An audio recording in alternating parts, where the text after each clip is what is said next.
Le contrat de la commission électorale congolaise avec une entreprise de relations publiques américaine, il suscite la controverse sur Internet. Les internautes de République démocratique du Congo accusent la CENI de dépenser inutilement ses ressources. Les réseaux sociaux en République démocratique du Congo se sont emparés depuis 24 heures d'une nouvelle polémique. Celle-ci concerne la CENI, la commission électorale. Objet de la colère des internautes, un contrat que cette commission aurait passé avec une entreprise américaine de relations publiques. Cette firme, installée à Washington, propose aussi ses conseils pour du lobbying politique et elle facture ses services plusieurs milliers de dollars par mois. Léa Lisa Westerhoff, la CENI, est donc accusée de dilapider son argent. Nous gagnons pour vous. Voilà la phrase qui s'affiche en gros caractères sur la page d'accueil de l'entreprise Avenue Strategies avec laquelle la CENI a signé un contrat. Au catalogue des services proposés, lobbying, consultant stratégique, mais aussi relations presse et gestion de campagne électorale. Si le contrat conclu avec la commission électorale fait polémique, c'est que le texte signé le 1er juin pour une durée d'1 an ne précise pas la nature des services proposés par l'entreprise basée à Washington. Seul y figure le montant de ces services, facturé $19 000 par mois, soit $228 000 par an. Pour le président de la CENI, Corneille Nangaa, c'est la preuve que la commission électorale ne demande pas à Avenue Strategies de faire du lobbying, car sinon la facture serait bien plus élevée, assure Corneille Nangaa. C'est bien des relations avec la presse qu'Avenue Strategies serait chargée à chaque fois que le président de la commission électorale se rend aux États-Unis. C'était le cas en 2016 et 2017 déjà. Nous avons des contrats similaires pour nos relations presse en Europe, assure encore le président de la CENI, sans vouloir préciser pour autant le montant alloué tous les mois à ce budget communication de la commission électorale. Et Corneille Nangaa qui sera l'invité d'Afrique Matin juste après ce journal, alors que demain doit commencer la convocation officielle des Congolais pour les élections de décembre et que de nombreuses questions subsistent encore sur l'organisation de ces scrutins. Les États-Unis, par ailleurs, annoncent de nouvelles sanctions contre des officiels congolais. Le département d'État a simplement publié un communiqué qui ne détaille ni le nom ni le nombre de ces personnalités.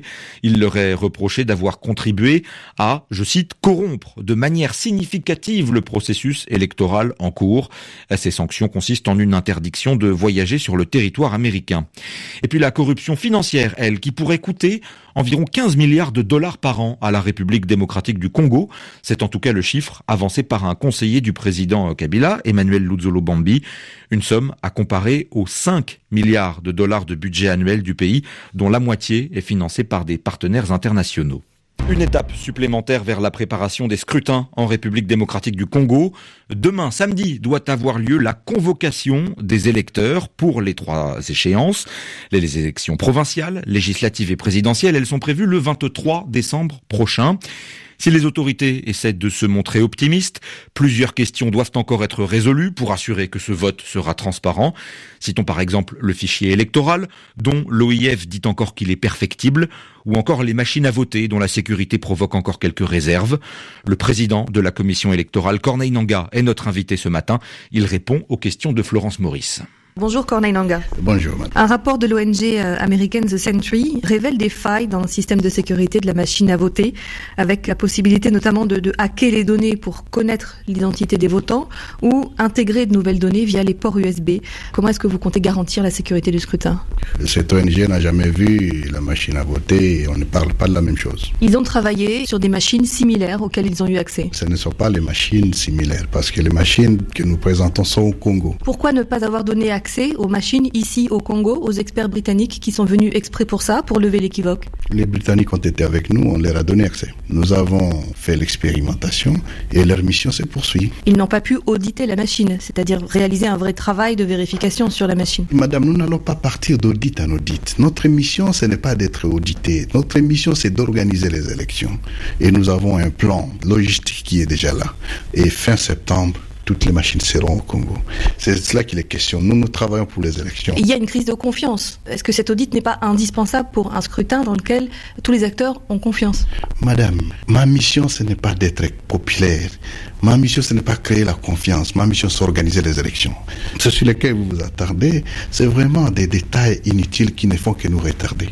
Nous allons voter avec des machines à voter le 23 décembre et nous sommes bien engagés pour ça. L'Organisation internationale de la francophonie a révélé une longue liste d'anomalies dans le fichier électoral, avec par exemple un quart des électeurs enrôlés avec des pièces considérées comme peu fiables, sans oublier ces 16,6% d'électeurs enregistrés sans empreinte. Comment est-ce que vous allez remédier à toutes ces anomalies? Avant de parler des anomalies, la conclusion de l'audit de l'OIF est claire.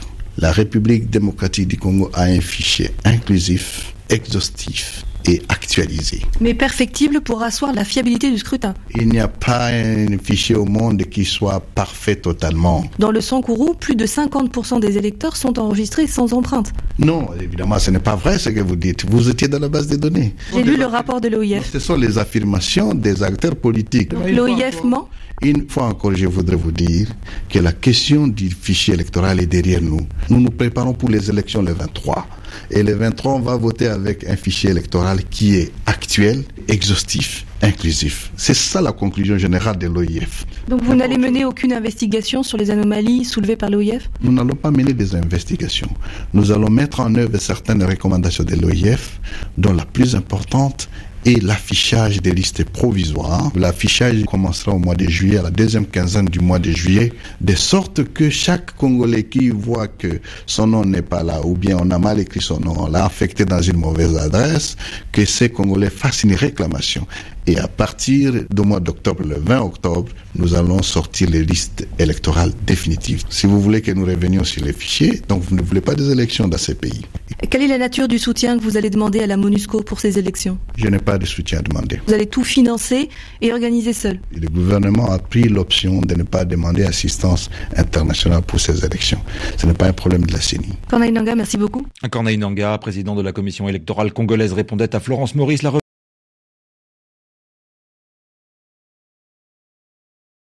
Une étape supplémentaire vers la préparation des scrutins en République démocratique du Congo. Demain, samedi, doit avoir lieu la convocation des électeurs pour les 3 échéances. Les élections provinciales, législatives et présidentielles, elles sont prévues le 23 décembre prochain. Si les autorités essaient de se montrer optimistes, plusieurs questions doivent encore être résolues pour assurer que ce vote sera transparent. Citons par exemple le fichier électoral, dont l'OIF dit encore qu'il est perfectible, ou encore les machines à voter, dont la sécurité provoque encore quelques réserves. Le président de la commission électorale, Corneille Nangaa, est notre invité ce matin. Il répond aux questions de Florence Maurice. Bonjour Corneille Nangaa. Bonjour madame. Un rapport de l'ONG américaine The Sentry révèle des failles dans le système de sécurité de la machine à voter, avec la possibilité notamment de hacker les données pour connaître l'identité des votants ou intégrer de nouvelles données via les ports USB. Comment est-ce que vous comptez garantir la sécurité du scrutin? Cette ONG n'a jamais vu la machine à voter et on ne parle pas de la même chose. Ils ont travaillé sur des machines similaires auxquelles ils ont eu accès. Ce ne sont pas les machines similaires parce que les machines que nous présentons sont au Congo. Pourquoi ne pas avoir donné accès aux machines ici au Congo, aux experts britanniques qui sont venus exprès pour ça, pour lever l'équivoque? Les Britanniques ont été avec nous, on leur a donné accès. Nous avons fait l'expérimentation et leur mission se poursuit. Ils n'ont pas pu auditer la machine, c'est-à-dire réaliser un vrai travail de vérification sur la machine. Madame, nous n'allons pas partir d'audit en audit. Notre mission, ce n'est pas d'être audité. Notre mission, c'est d'organiser les élections. Et nous avons un plan logistique qui est déjà là. Et fin septembre, toutes les machines seront au Congo. C'est cela qu'il est question. Nous travaillons pour les élections. Il y a une crise de confiance. Est-ce que cet audit n'est pas indispensable pour un scrutin dans lequel tous les acteurs ont confiance? Madame, ma mission, ce n'est pas d'être populaire. Ma mission, ce n'est pas créer la confiance. Ma mission, c'est organiser les élections. Ce sur lesquels vous vous attardez, c'est vraiment des détails inutiles qui ne font que nous retarder. Nous allons voter avec des machines à voter le 23 décembre et nous sommes bien engagés pour ça. L'Organisation internationale de la francophonie a révélé une longue liste d'anomalies dans le fichier électoral, avec par exemple un quart des électeurs enrôlés avec des pièces considérées comme peu fiables, sans oublier ces 16,6% d'électeurs enregistrés sans empreinte. Comment est-ce que vous allez remédier à toutes ces anomalies? Avant de parler des anomalies, la conclusion de l'audit de l'OIF est claire. La République démocratique du Congo a un fichier inclusif, exhaustif et actualisé. Mais perfectible pour asseoir la fiabilité du scrutin. Il n'y a pas un fichier au monde qui soit parfait totalement. Dans le Sankourou, plus de 50% des électeurs sont enregistrés sans empreinte. Non, évidemment, ce n'est pas vrai ce que vous dites. Vous étiez dans la base des données. J'ai lu le rapport de l'OIF. Ce sont les affirmations des acteurs politiques. Donc l'OIF ment ? Une fois encore, je voudrais vous dire que la question du fichier électoral est derrière nous. Nous nous préparons pour les élections le 23.